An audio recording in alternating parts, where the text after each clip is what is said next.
Magandang araw mga kaibigan. Ito po ang inyong balerina ng bayan, si Lisa Macuja Elizalde, na nag-aanyaya sa inyong samahan kami at ang aming mga espesyal na panauhin para sa kalahating oras ng masayang kwentuhan sa aming programang Art to Art, kung saan ang usapang sining at kultura ay para sa lahat. Huwag kaliligtaan, tuwing linggo, alas 3:30 ng hapon, dito lamang sa DZRH Radio, DZRH TV, at via online streaming.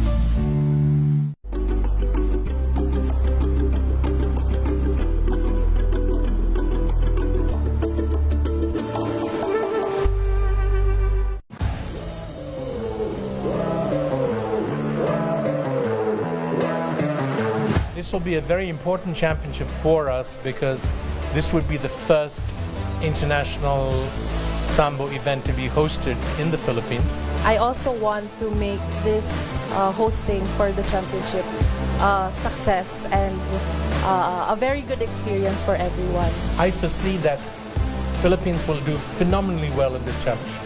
Phenomenally well. Hi, I'm Sydney Sita Conchan, your Asia Sambo Queen. I'm ACF, a national team member. Hello, I'm Suresh, Secretary General of Sambo Union of Asia and Oceania. Watch our exclusive interview for DZRH TV Matchpoint. Mabuhay ang atletang Pilipino!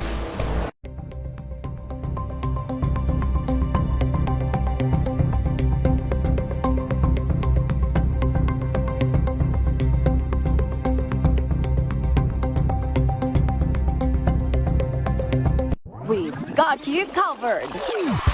From the hottest hits, exclusive interviews, kilig to the Binyan ng kumpanyera ng bayan, Attorney Cheryl Adami Molina, si Attorney Cam sa Usapang Legal.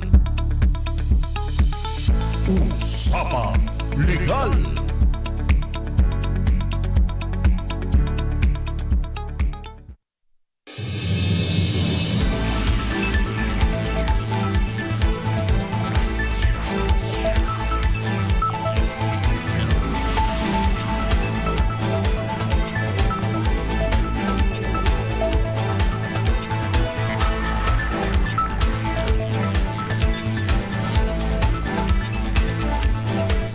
Magandang gabi po, Luzon, Visayas, and Mindanao.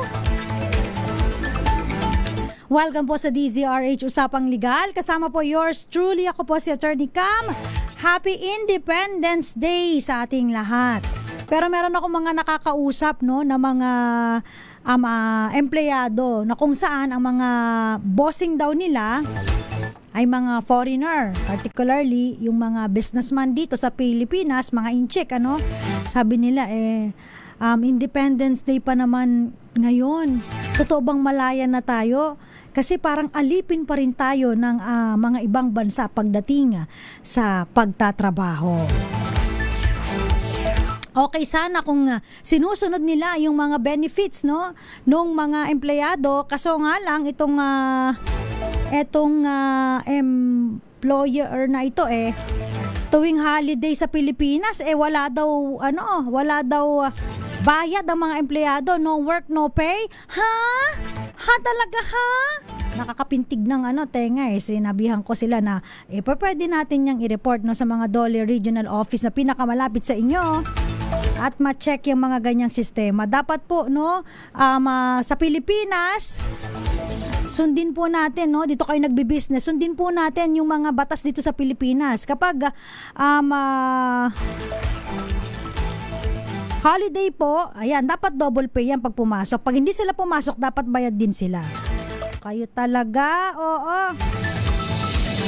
Hindi natin nilalahat kasi may mga employer din po ng mga foreigners at saka yan, mga in-check po na mas generous naman. Siguro itong napuntahan ng ating mga nakausap, talagang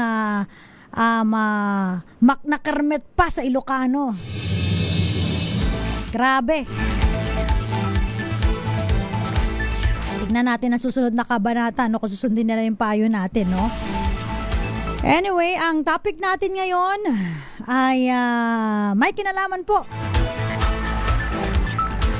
sa mga non-marital child, na ipinanganak po At sila po ay of course, no, it's either gagamit ng apelyido ng nanay o kaya naman po gagamitin ng apelyido ng tatay. Alam niyo po, noong unang panahon pa, kitang-kita po sa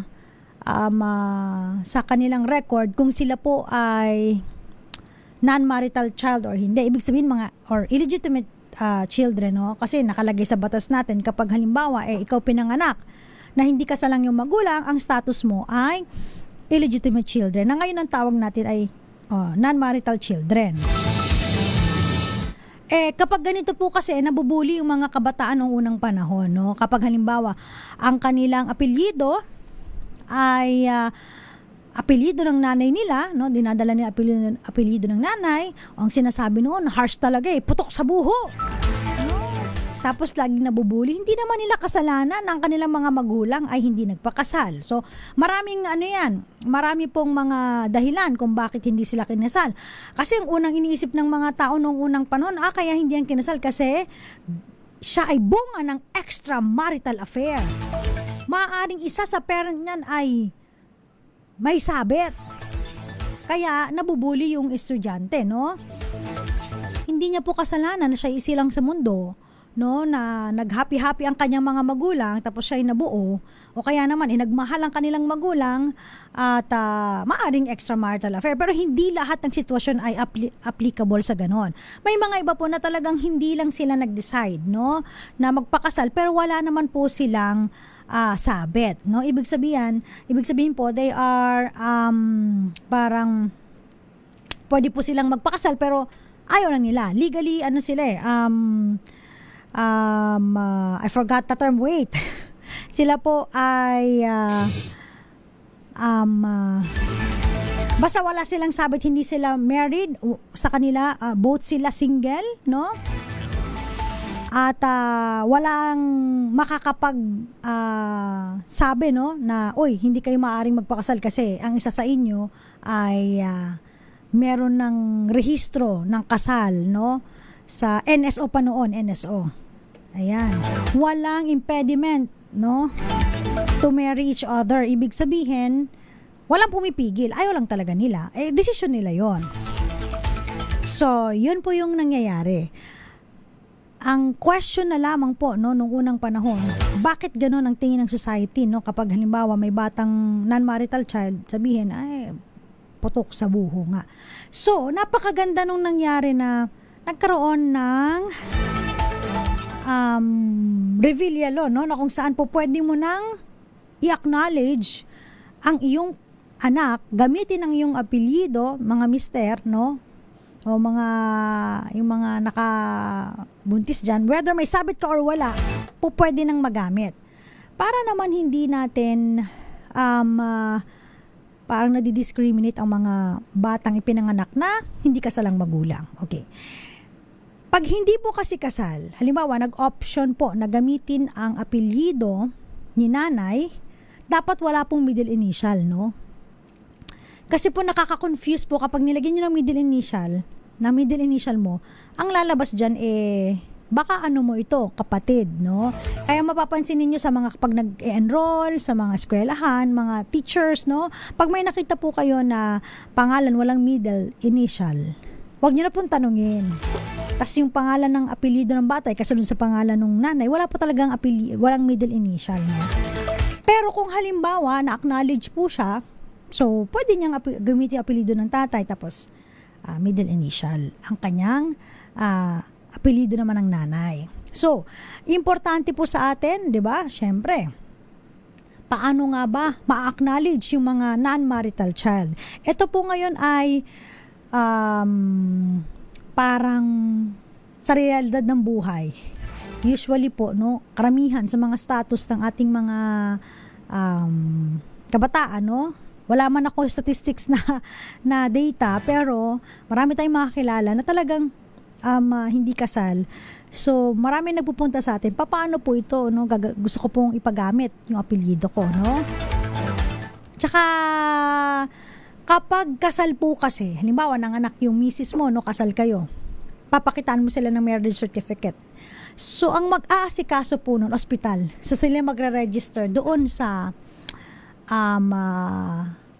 doon sa may civil registrar, no? Pero kapag halimbawa po ay hindi po kasal, kailangan po yung parents nung bata ang mag-asikaso ng certificate of live birth, no? Kasi po, kung hindi, hindi po ito ay mere-register, no? See the difference, no? Pag nanganak ka ng ikaw ay kasal, tsaka nanganak ka ng hindi. Kasi meron po sila, kailangan nila ng appearance, no? Diyan po sa may civil registrar, tapos may pipirmahan po na acknowledgement, no? Yung tatay na kung saan pinapayagan niya na gamitin ng anak niya ang apelyido niya. Okay? So, hindi naman tatanungin doon Sir, kasal ka ba o hindi? Sir, may sabit ka ba o hindi? Basta meron siyang pinirmahan doon na pinapayagan niyang gamitin ng kanyang surname ng kanyang anak. Huwag na tayong magmarites, ha? Okay? Nakalagay po sa ating family code, no? Yung mga non-marital children po shall use the surname of their mother and shall be under the parental authority of their mother. Ito yung sinasabi natin na kapag hindi kasal, no, nasa parental authority ng nanay ang kanyang minor de edad na anak. O, dyan lamang ang mga nanay, no, kapag di kasal. Pero kapag halimbawang kasal, yung parental authority, joint yan. Pareho kayo. Okay? So, ayon po dun sa Republic Act 9255, binanggit natin kanina, no? Kung saan, inaalaw na po yung mga illegitimate children na gamitin ang apelyido ng kanilang tatay. So, sabi po doon, yung illegitimate children or non-marital children shall use the surname of the mother under the parental authority. Pero, eto na, pwede na po na gamitin ang apelyido nung tatay, pero meron pong mga requirements po, no? So, hindi basta-basta yan. Okay, sige, gamitin mo. Oral lang oral. Okay ako dyan. Gamitin. Meron pong mga documentary requirements, no? Na kung saan magsasubmit po kayo ng affidavit to use the surname of the father. Ito yung AUSF na tinatawag natin. So, syempre, kukunan ka ng valid IDs. Ayan. And of course, yung mga other documents, no? Na kung saan, ina-acknowledge mo, no? Yung anak. May mga iba pong sitwasyon, hindi niya na-acknowledge dun sa birth certificate. Pero, merong mga sulat, no? Hindi natawag natin na private handwritten. Kasi noong unang panahon, pwede kang magsulat Dear anak, Dear Louie anak, no? Tanggapin mo itong regalo ko sa iyo ngayong Christmas. Merry Christmas, I love you, Daddy. Tas nakapirma pa yung buong pangalan ng tatay. So that's private handwritten, di ba? Kasi paano ba nagiging public document ang isang dokumento? Nagiging public document yan kapag yan po ay pinanotaryo ninyo, di ba, no? At yung private document nagiging public. Pero kung halimbawa yung mga message mo sa mga anak mo, of course, hindi mo naman yan mapapanotaryo, no? Magregalo ka, ipapanotaryo mo ba yung sulat mo? Syempre usually hindi yan ninonotaryo. So susulat ka lang, tas minsan pinipirmahan buong pangalan. So acknowledgement na yon. So kapag ganoon, dito po kasi maigi, kailangan ma-acknowledge yung bata bago makahingi number 1 ng support at saka bago magmana sa mga tatay. Yun, importante yung acknowledgement. Kaya kayo mga mga kapwa ko, kabaro ko na halimbawa hindi kayo naging maayos, no, ng iyong boyfriend o kaya ka-live-in, no? Tapos medyo tumaas yung pride mo. Ayaw mo isunod sa kanya yung apelyido. Ayaw mo ipa-acknowledge sa kanya yung bata. Tapos, ayaw mo na makita yung pagmumukha niya. Pero what if yung lalaki po ay may kakayanan? What if sila ay may kakayahan? Tapos marami napundar ng mga properties yung lalaki. Ay, koko, no? Medyo, ito yung, tips ni Attorney Cam. So, wag yung ipagdamot yung acknowledgement nung tatay, no? Wag yung pigilin na makilala nung bata yung tatay kasi kailangan din po ng isang bata, no, na makakita ng father figure, no, makita niya yung tatay niya, makausap niya at magabayan din siya, no, mapakita yung pag-aalaga, pagmamahal, no, sa iyong anak. Kasi hindi lang naman ikaw ang gumawa niyan, dalawa kayo. Okay? It takes two to tango, sabi nga nila. So, kung meron siya mga properties, balik tayo sa mga properties tsaka mga ari-arian niya. Baka lang naman, o, 'di ba? Kung may kakayahan siya, kung gusto niya magsuporta, go. Wag mong i-stop, 'di ba? Malaking tulong din 'yun. Unless ikaw ay mas mayaman pa sa kanya, mas may kakayanan pa. Anyway, kahit mas mayaman ka, hindi pa rin dahilan, no, para ipagkait mo yung bata sa kanya. Second, kung may mga ari-arian yan, wag mo ipagkait yung kanyang share, yung mamanahin niya doon, if ever. Bakit? Mahirap po kasi pag dumating yung time na hindi niya in-acknowledge, hindi mo pinakita sa kanya, walang mga sulat-sulat, hindi sila nagko-contact, and then at that time, no, biglang naging bilyonaryo pala itong tatay niya. Tapos namatay, no? Sabihin na natin nagkaroon siya ng pamilya. Tapos meron siyang mga legitimate children. Kung meron kang proof of acknowledgement, may share siya doon sa mga ari-arian ng kanyang tatay. Tatay niya pa rin yun. Yun lang yung sinasabi natin, no? So, dapat maging open-minded. Isipin lagi natin, best interest ng child. Huwag puro yung damdamin natin, ha? Bilang isang ina, okay?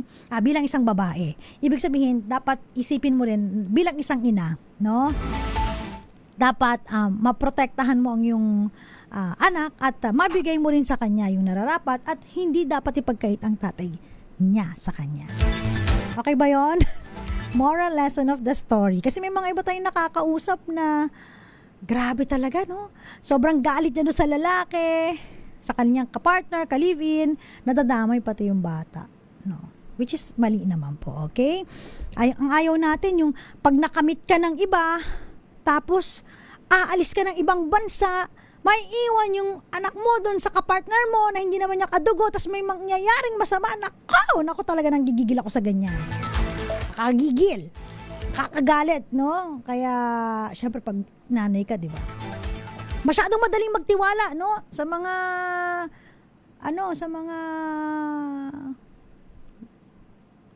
ayoko na nga sabihin. yun na yun, di ba? So dapat din, laging pag-isipan, especially kung halimbawa, no, ako mas okay pa sa akin na maiwan yung mga anak ko sa pangangalaga ng aking mga magulang kaysa dun sa partner mo na bagamat mahal na mahal mo pero hindi mo kilala, especially kapag ang anak mo ay babae. Hindi ko nilalahat. May mga mababait po na stepfather, pero may mga iba po na masasama. Kaya kung mababait kayong stepfather, huwag kayong tatamaan sa sinasabi ko. Kung masama ka, ikaw na yon. Makagalit ka na ngayon, okay? Shout out muna tayo. Magandang gabi po sa mga nakikinig sa atin. Okay. Parang nadadala ko ngayon ng aking damdamin bilang isang ina kasi, 'di ba? Iba talaga kapag mga kids ang pinag-uusapan. Magandang gabi po, Henry Dolohan from Zambales, Irene Leo Havares, watching from Puerto Princesa City. Uy, sa Palawan. Shout out dyan sa Love Radio Palawan, ha? Willie Miranda. Good evening po. Lita Lopez. Miss Jerry tuloy. Mr. Jerry sa Magaysay. And ganun din po kay Robinson Cervantes. Magandang gabi. Papa Will and Mama Jovita, shoutout din sa inyo, and kay Nanay Connie ng Viracatanduanes. Kay Tita Arlinda Mangoma ng Ilocos. Teresita Atienza, Jesus Walberto Maquiabas. Good evening po. And ganun din po kay Vanji Lubao and Marie Flor Javier. Okay? Babalik po tayo, ilan po muna mga paalala dyan lamang po kayo. Nakakasama niyo pa rin po, ako po si Attorney Cam para sa DZRH, una sa Pilipinas, una sa Pilipino. Oras po natin, 6:57 na po ng gabi.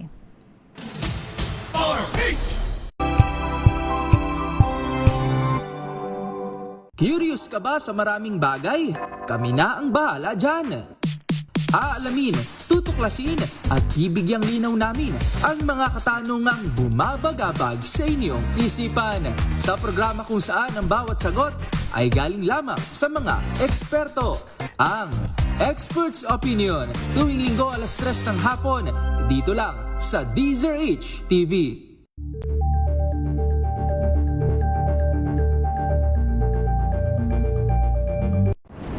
Kung good vibes ang hanap mo, dito ka na sa sigurado!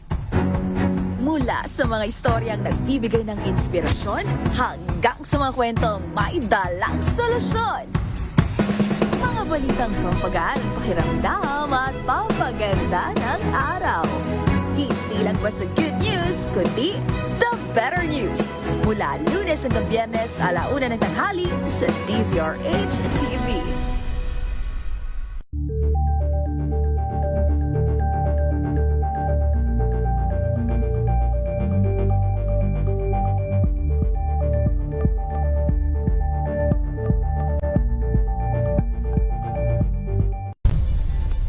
Nagsimula sa pangarap hanggang sa maabot ang tagumpay.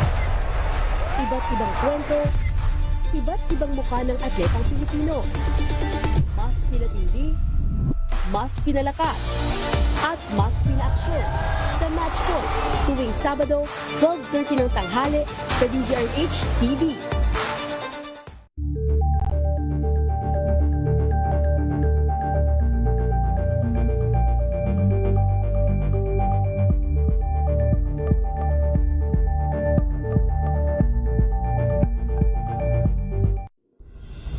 Tuloy-tuloy ang pagtulong, tuloy-tuloy ang pagseserbisyo at tuloy-tuloy ang balitaan kasama si May Binauhan sa Operation Tulong mula Lunes hanggang Biyernes.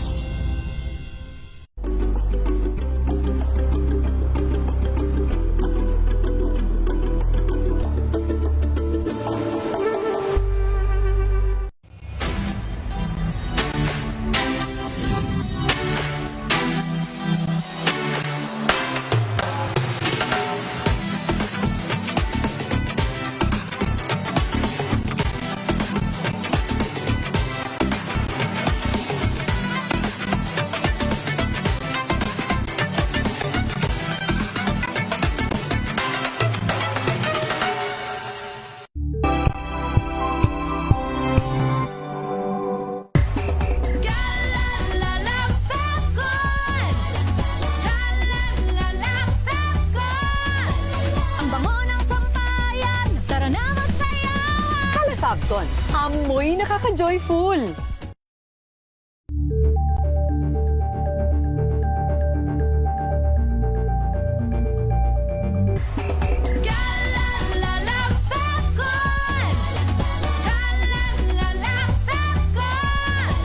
Ang bango ng sampayan, tara na magsayawan! Calefacton, amoy nakaka-joyful! Sa lahat ng bagay, simula pa lang, siguraduhing max protection na. Kasi pag kulang ang proteksyon, baka madaling masira. Sa ngipin, dapat may max protection din. Max sa alaga ng Unique Toothpaste. With Max Protect Formula, help stop cavities before they start, while keeping breath fresh. Try Unique Maximum Fluoride Protection. Para max alaga, max protektado. ACS. Wow, ang saya. Isang barangay na labada, puro mancha pa. Goodbye, pahinga. Mommy, isang laba lang yan sa Pride Bar Blue. May powerful stain-away enzymes na malupit sa dunit mancha. At di masakit sa kamay. Isang laba lang yan. Hello, pahinga. Hello, Pride Bar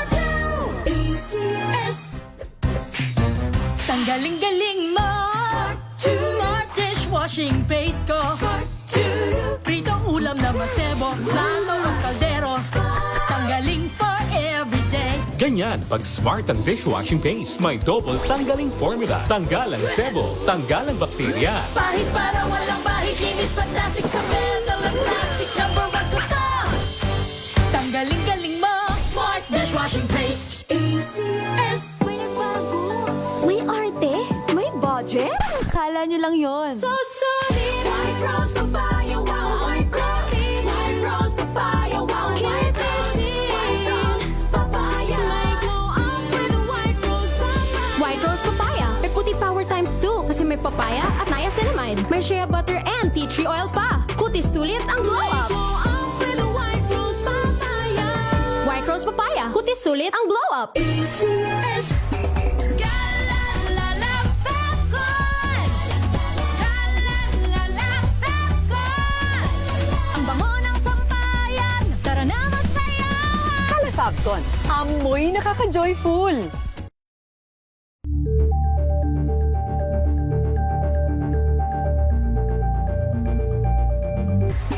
Galalala Falcon. Galalala Falcon. Ang bango ng sampayan. Tara na magsayawan. Calefabcon, amoy nakaka-joyful.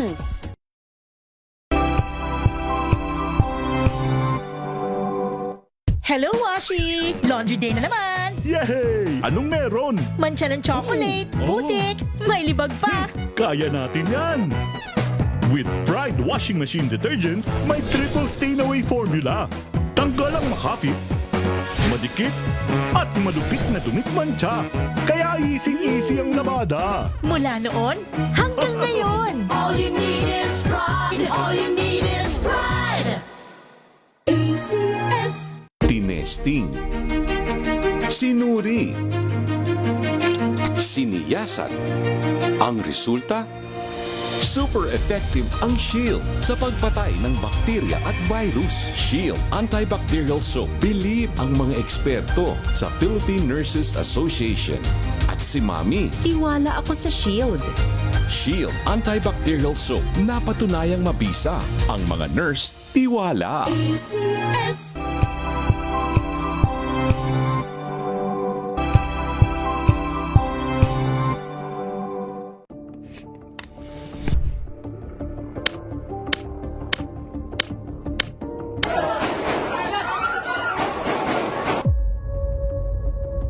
Kapag ikaw ay under detention, hindi ka nakasama, hindi ka pwedeng magtrabaho. So kung merong ganong ruling, hindi ka pwedeng isama sa quorum.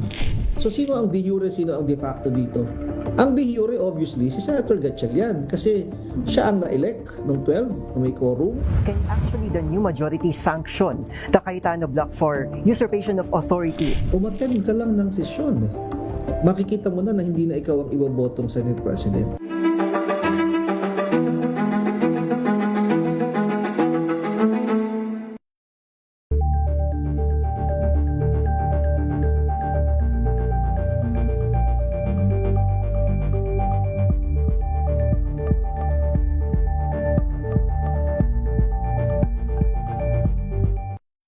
Mga balitang gigising sa inyong umaga. Mga balitang kailangan mong malaman. Mapapakinggan sa ACS Balita sa 2x2.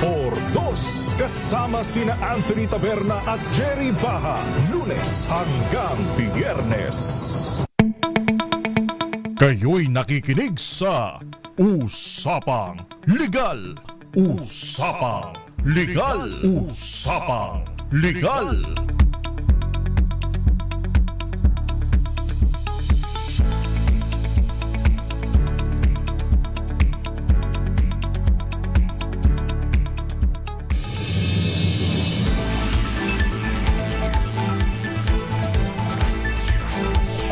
Nagbabalik po ang DZRH, Usapang Legal. Kasama pa rin po yours truly. Ako po si Attorney Cam. Bago tayo bumalik sa ating talakayan, na may kinalaman po no sa paggamit ng apelyido ng isang non-marital child. Tanggap muna tayo ng report mula kay Noche Cacas, RH27, kauna-unahang Cessna Sky Courier sa Pilipinas at Asia Pacific dumating na sa Clark Airport. Ang buong detalye, RH27 Noche Cacas. Attorney Cam, dumating sa Clark International Airport sa Pampanga ang kauna-unahang Cessna 408 Sky Courier sa Pilipinas at sa buong Asia Pacific region. Ang eroplano ay pagmamayari ng ACDI Multipurpose Cooperative, ang pinakamalaking kooperatiba sa bansa na may mahigit 230,000 aktibo at retiradong miyembro ng Armed Forces of the Philippines at iba pang uniform personnel kasama ang kanilang mga dependents. Ayon sa ACDI-MPC, ang pagdating ng Sky Courier ay bahagi ng kanilang pagpasok sa industriya ng aviation sa pamamagitan ng kanilang subsidiary na Leading Edge Air Services Corporation o LESPORT. Pinamunuan ng ACDI na MPC ni retired Major General Gilbert Dianto ng AFP na siya ring Pangulo ng National Alliance of Cooperatives at Director ng International Cooperative Alliance ng Asia Pacific. Inasahan naman na darating sa mga susunod na buwan ang ikalawang Sky Courier na bahagi din ng Fleet Expansion Program ng LESCOR ngayong taon. RH27, Noche Cacas, DCRH, una sa Pilipinas, una sa Pilipino. Maraming salamat, RH27 Noche Cacas. Nagbabalik po yung ating programa. Siyempre may kinalaman po sa paggamit ng apelyido. So wala na pong question kapag halimbawa po na-acknowledge ng tatay yung bata, no? At meron siyang pinirmahan na public document. Kasi proof of affiliation po yan. So yung public document na yun yung sinasabi ko sa inyo na kailangan po, no, yung affidavit of acknowledgement, no, or affidavit of to use the surname of the father, AUSF. So kapag yun po ay napirmahan, inacknowledge sa notary public at nag-appear siya doon, so acknowledge na po yung kanyang anak, pwede nang gamitin. So kung halimbawa naman po, no, hindi na acknowledge, pero during the entire life nung bata meron silang mga private handwritten instrument na magpapatunay na ina-acknowledge siya talaga, pinapakilala niya sa kumpara niya, ito yung anak ko, di ba? Kilala lahat ng pati mga kapatid niya, mga magulang niya. So po pwede, kung sakaling mamatay man siya, merong mga instrument na private handwritten na magpapatunay na acknowledge pa rin siya, no? Ang tanong, papaano kung namatay yung tatay bago ipanganak yung bata? Papaano na yan? So hindi na niya kasi ma-acknowledge na pipirma siya dun sa likod ng yung PSA birth certificate niya, no? Yung ipapasa sa PSA, yung birth certificate niya, hindi na siya pipirma dun Papaano na yon? O kaya naman, paano kung wala siyang nasulat, no? O kaya may nasulat man siya, hindi naman niya alam na mamamatay siya, hindi niya napirmahan. Magagamit pa rin ba ang surname ng bata? Yan ang nangyari po sa isang kaso na nakarating po sa Korte Suprema. Ito, napakagandang kaso nito. Kasi po, sometime in 2005, no? Si Jenny, tawagin natin parang Jenny, 21 years of age, meron siyang ka-live-in na 19 years old na si Christian.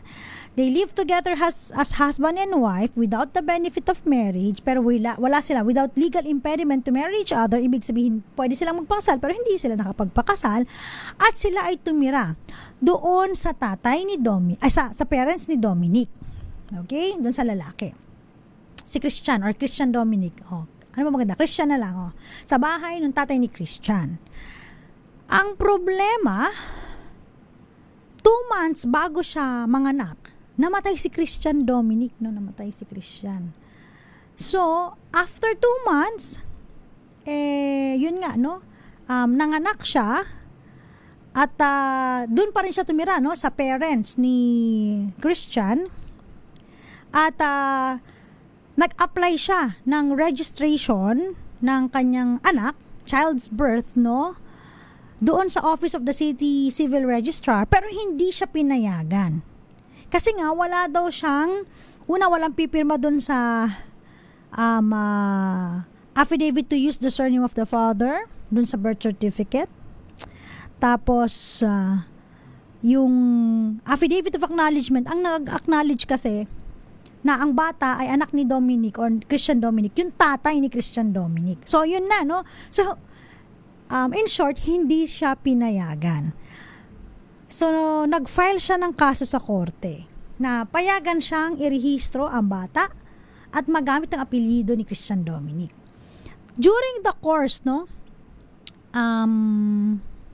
ng investigation, hindi ba investigation, nung course ng trial, no, pinakita niya na merong isang autobiography itong si Christian Dominic na nakalagay doon, ako si Christian Dominic, 19 years of age, magto-20 na this 2005, nakatira sa ganitong lugar.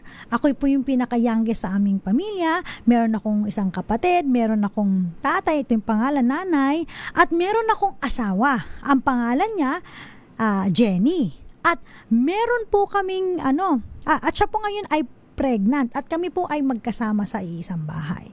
Ang problema, yung kanyang autobiography, walang pirma. Siya yung gumawa pero walang pirma. Ang kailangan daw, sabi doon, kailangan yung private handwritten instrument ay may pirma nung tatay. Wala ngang pirma. Pero pinatunayan nung magulang ni Christian na itong si Jenny ay nakatira talaga sa kanila dati pa hanggang sa mabuntis, hanggang sa nanganak nasa kanila, at yung mga kapatid no, pinatunayan na yun talaga ay sulat nung kanilang kapatid.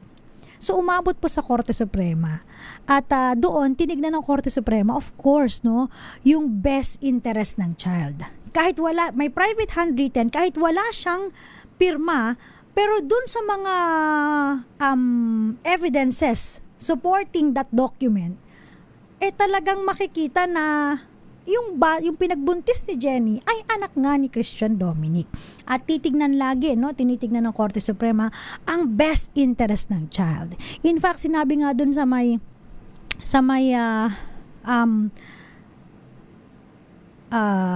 skra na nabasa natin, no? In the eyes of the society, no, a child with an unknown father bears the stigma of dishonor. Yung sinabi ko sa inyo kanina, 'di ba? Kapag hindi nilagay yung apelyido ng tatay, ang tawag diyan putok sa buho dati na parang ikaw ay maaring parang resulta ng extramarital affairs o ng pakikiapid, no? Yun lagi, no? Kaya again, best interest ng child na ma-allow yung bata na magamit yung surname ng kanyang namatay na tatay. So pinayagan po. So pwede po kahit halimbawang namatay yung tatay, kung merong mga ebidensya na magpapatunay na ang bata po ay talagang inacknowledge, no, nung tatay nung siya'y nabubuhay pa, maaari pong gamitin ang apelyido. Okay?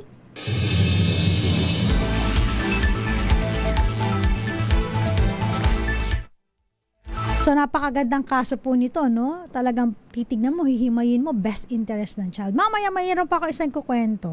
Ito naman, hindi nakarating ng Supreme Court, pero real case din po ito. Mamaya sa pagbabalik natin. At mamaya magkakaroon din po tayo ng winner sa Kring Kring promo. So, yung mga nag-aabang po, mga abangers, sa 500 pesos, mamaya po yan, tayo po ay tatawag. Sino kayo maswerte matatawagan? Sabi back to back tayo. Dalawa yung papanalunan natin.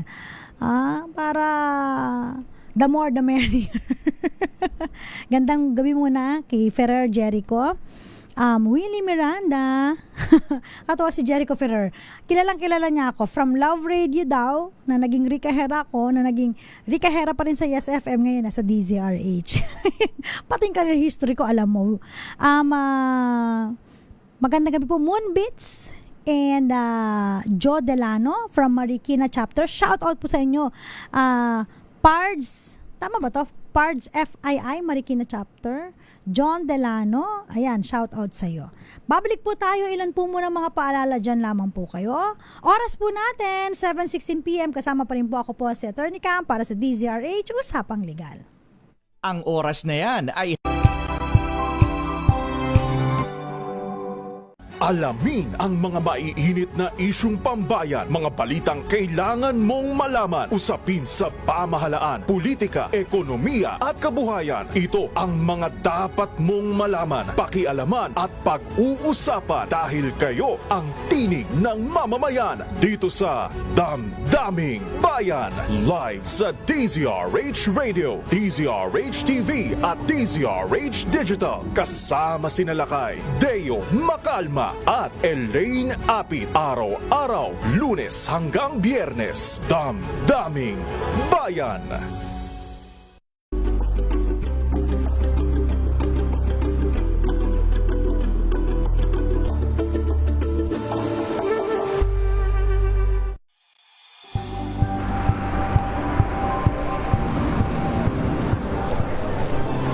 Ating mga eksperto dito lang sa Expert Opinion. Ito ang The Better News. TNVS, trending and isang kwento, iba't ibang anggulo.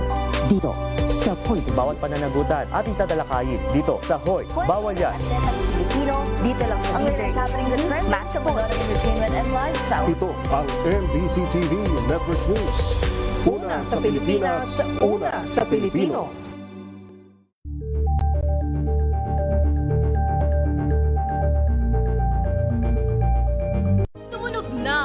Gandingan para sa kalikasan.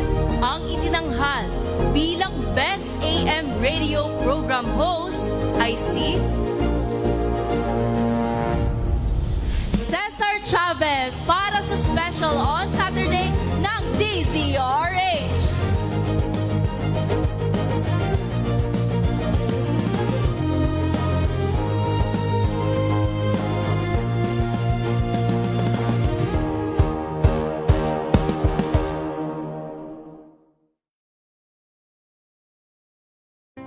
Angel po si Angelo Palmona sa giiwan sa inyo na isang magandang umaga.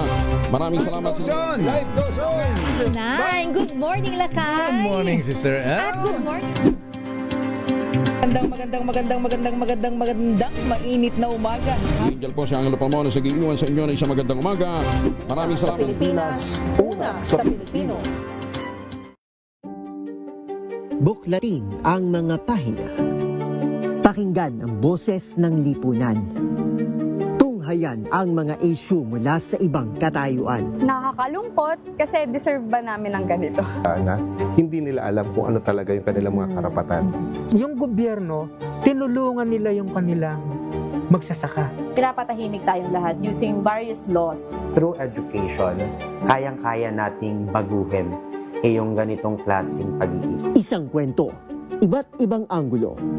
Dito, sa Point of View.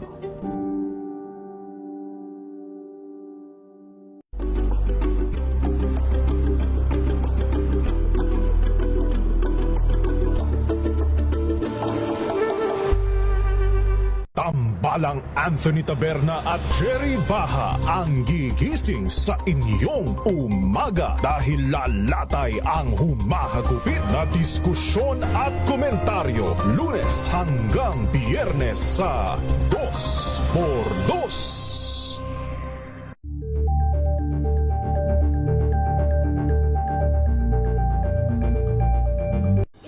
Ng naitalang 17 individual na ang kanilang naaresto. Metro Manila Development Authority o MMDA ang No Contact Apprehension Policy o NCAP sa Metro Manila. Sa ang ilang mga dokumento ay peke. Hindi rin legal ang employment na ipinangako sa kanila. Sa mata ng batas, mananagot ang sangkot at may sala.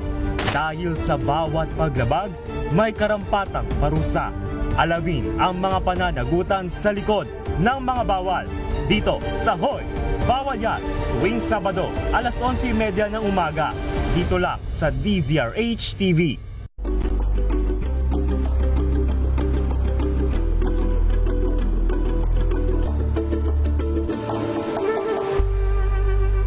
Tumunog na ang Gandingan para sa kalikasan.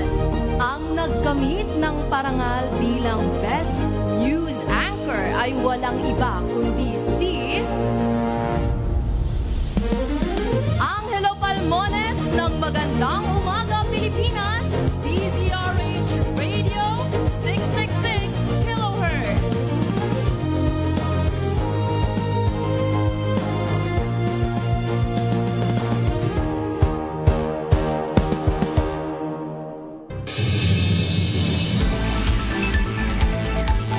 Oras po natin, 7:22 na po. Kasama pa rin po Attorney Cam para sa DZRH Usapang Legal. Sabi ng mga netizen natin, buti na lang kinilala po ng pamilya si Christian, ng pamilya ni Christian Dominic yung kanyang anak. Yes po, kaya po napayagan po na siya po ay yung anak po ay magamit o apelido nung bata. Meron pong isang case no na lumapit sa atin. Yung babae po ay Pilipina. Yung kanyang ka-live-in or kanyang partner ay isang foreigner. Okay? So, nung nanganak siya, at that time, of course, hindi naman niya alam na may mangyayaring masama, no? Kasi nung nanganak siya, na ospital, parang 2 months before, na ospital yung kanyang foreign boyfriend. Hanggang sa nung pagkatapos niya manganak, yung yung foreigner na boyfriend niya nasa ospital, so inalagaan niya, hindi niya na-register hindi niya naasikaso yung birth certificate ng anak niya. Yung kanyang foreigner na partner, in short, namatay afterwards. So ngayon hindi niya na-register. So papaano na yun, no? Gusto ng magulang nung foreigner iparehistro yung bata sa kanyang anak. Kasi nga naman, no, nag-iisang anak niya ito Tapos namatay. So nag-iisang apo niya ito. Bumiyahe yung foreigner papunta dito, yung magulang ng foreigner papunta dito sa Pilipinas. At nagpakita sila, of course, sa may civil registrar. In-acknowledge niya yung bata, pero nagpakita din sila ng proof na anak talaga, no? Yung bata. Paano nangyari yon?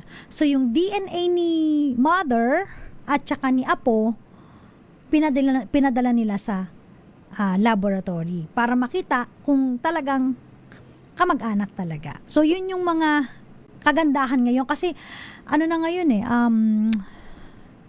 tayo po ay nasa modern age na. So, dati wala pang mga DNA na yan. Ngayon meron na. So, available na siya. So, another evidence, no? To prove na yung bata po ay talagang biological child nung nasabing foreigner. Or kung sino man na gusto rin na patunayan, no? Kung sakaling same situation na matay. So, po pwede po yan. Tapos kung merong immediate family, so po pwedeng gamitin, no, yung tinatawag natin na DNA. Okay? Uy, eto na. Kring-kring promo muna tayo. Makinig maigi! Ito na ang chance mo na manalo ng instant 500 pesos kapag narinig mo na ang mahiwagang kring-kring. Tignan mo na ang iyong cellphone, baka ikaw na ang susunod naming winner sa kring-kring panalo malakas sa telepono. Paano sumali? Bisitahin ang Facebook page ng DZRH, fill up pa ng Google Sheet na nakapin sa DZRH FB page at hintayin ang aming tawag sa telepono. Click na! Shoutout muna sa ating number 1 fan, si Melvin Letrodo daw. Hello sa'yo. Ayan na. So sa mga gusto manalo ng Kring Kring Panalo promo, ang gagawin lang po ay mag-register sa aming Facebook page. Post po sa amin, pin post ito ha, ibig sabihin makikita nyo agad pag pinuntahan nyo. Sagutin lang po yung mga nasa online form natin, lagay yung tamang cellphone number o kaya telepono para pag natawagan namin kayo, instant 500 pesos kapag nasagot ang ating katanungan. Meron na tayong caller sa kabila, no? Tignan nga natin caller, kami pala tumawag sa kanya. Eto na, tanungin natin ang pangalan tsaka kung taga saan. Magandang gabi sa'yo. Magandang gabi po. Ano po bang? Si Mariflor. Mariflor Javier. Taga saan si Mariflor? Taga Rodriguez Rizal po. Ilan taon na si Mariflor? 37 po. 37? Tama po ba? Opo, attorney. Meron ka na bang boyfriend o kasal ka na ba? Meron po akong partner po. Partner. May anak na kayo? Opo, meron na po. Ayan, di ba? Yung mga ganyang mga situation, basta nagmamahalan, wala namang problema. Ang tanong, Mariflor, ready ka na ba? Yes po. Okay. Ang tanong natin, ano ang kauna-unahang radyo sa Pilipinas na magsiselebrate ng kanyang 87th anniversary, no? Ayan, if you mind, no, if you mind lang po, Marifer. Tanong ko lang po, no, kasi yung ating topic may kinalaman dun sa situation mo, no, yung mga hindi pa nagpapakasal, pero pinapagamit yung apelyido ng tatay dun sa kanyang anak. Pinagamit mo ba ang apelyido ng kanyang tatay dun sa anak mo? Very good! Dahil dyan, 500 pesos sa'yo, Marifer. Meron ka bang gustong i-shout out? Thank you po. Wala ka nang gustong i-shout out? Batiin? Anak ko, si Arkin Malik Dalicano, at saka yung asawa kong nasa work siya ngayon. Matutuwa yung pag napanood niya. Sabihin mo yung napaka-pogi kong asawa. Dapat ganon. Napaka-pogi kong asawa at masipag na si Aldrin Dalicano. Yay! Congratulations! Meron kang 500 pesos kung may bababa yung telepono para makausap ka ni Don Carlos kung paano mo makiklaim ang iyong papremyo. Ayan. Ready na ba yung ating second winner? Ready na. Meron pa tayong isang winner. Dahil marami po tayong papamigay ngayon, malapit na tayong mag-celebrate ang ating 87th anniversary. Kamustahin na natin, alamin natin ang pangalan, tsaka kung taga saan. Magandang gabi. Hello po. Ano po pangalan nila? Merita po. Apelido po. Merita Remoticado po. Ilan taon na si Miss Merita?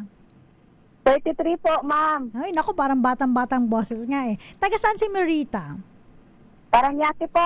Paano mo nalaman itong ating kring-kring promo? Dito po sa DZRH na page po. Sa page. Sige, ready ka na ba sa iyong katanungan para manalo ng 500 pesos? Yes po. Ang tanong, ano ang kauna-unahang radio station sa Pilipinas? DZRH po. Yan! Congratulations! Meron ka bang gustong batiin sa ere? Shout out lang po sa amin po sa Negros Oriental at fiesta po ngayon. Ay bukas po. Happy fiesta sa Negros Oriental. Yan, mga kababayan ni Merita. Thank you so much. Huwag mo ibababa yung phone mo para malaman mo kung paano mo makiklaim ang yung 500 pesos. Maraming salamat. Napakabilis po ng ating oras. Congratulations sa ating winners. Mari Flor Javier ng Rodriguez Rizal at Merita Romoticado ng Parañaque City. Sa mga gusto pong i-follow ang TikTok ni Attorney Cam, hanapin niyo lang po ATTYCAM. Ayan, minsan sumasagot po tayo dyan sa ating mga followers ng mga katanungan. Sometimes busy lang po kaya hindi nakakasagot. Pagpasensyahan nyo na po.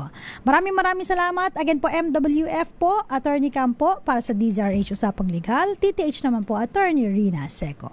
Oras po natin, 7:30 na po ng gabi. Nakamit na ba natin?